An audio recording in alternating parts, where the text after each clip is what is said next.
opportunity for me to see exactly, how he thinks, why, he calls certain things, and how he wants these guys to execute it. You want to listen to how he's coaching them up, what he's telling them to pay attention to, because you start thinking like they do, and then you can really take advantage of it and know what to do in your certain situations. So for me, it's a great opportunity, just like I'm getting reps with different guys, and also same thing with going up against Coach Williams. Moving up to the twos, heading into the veteran mini camp, is that a really good thing for you? I mean, good timing to have him like that? For me, it's not looking at it like that. I'm just, like I said, looking to improve every day, and so with mini camp coming up, and doing longer days and more walkthroughs, meetings, I'm just looking forward to that. It's more knowledge, more time to learn, and so it's just, like I said, every day is an opportunity. What has your experience been like with Tyrod Taylor and Drew Stanton?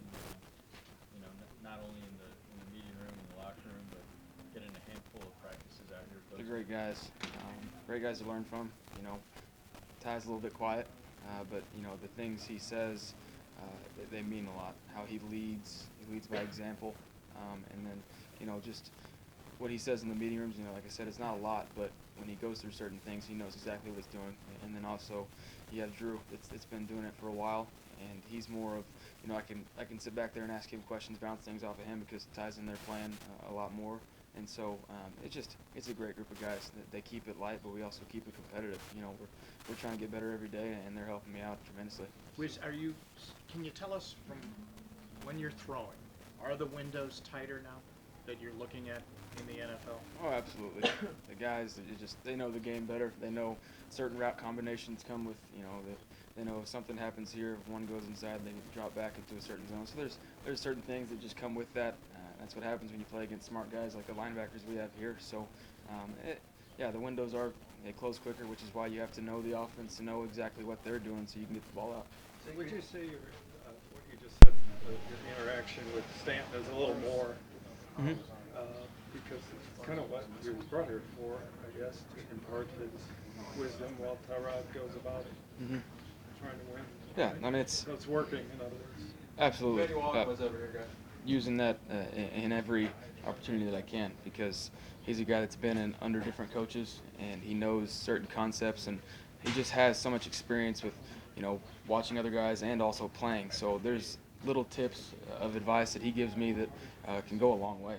And a lot of that right now, we've been doing some of the no-huddle stuff, and it's just certain things of what he's looking for when he comes out, and also as soon as the ball snaps, what he's doing. So, yeah, he's a guy that he's helped me out tremendously. Baker, even going back to high school, I mean, first time you started, it was because of an injury and then all the walk-on stuff.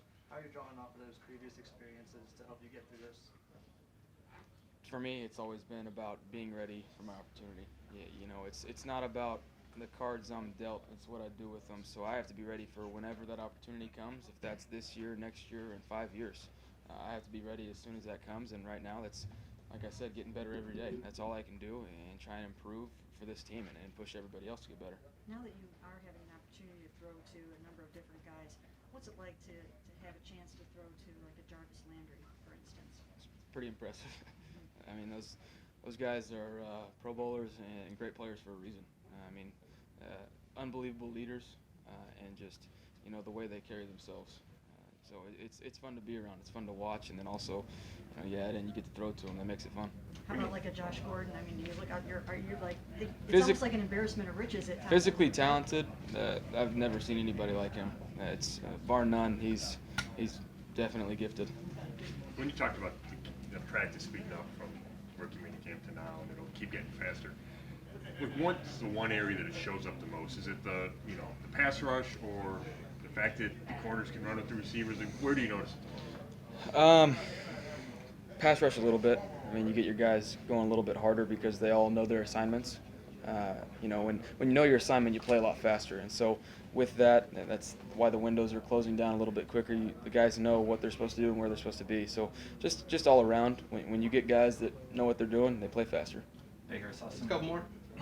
doing some RPO stuff at the goal line and some stuff you did kind of in Oklahoma too. Is that something that you've kind of been able to integrate, even if you've come here, to kind of make you a little more comfortable, especially in this early stages of training camp, with just some of the offense you ran at Oklahoma and kind of modernizing it for the NFL a little bit? Anything that I've done in the past, obviously I'll be a little bit more comfortable with.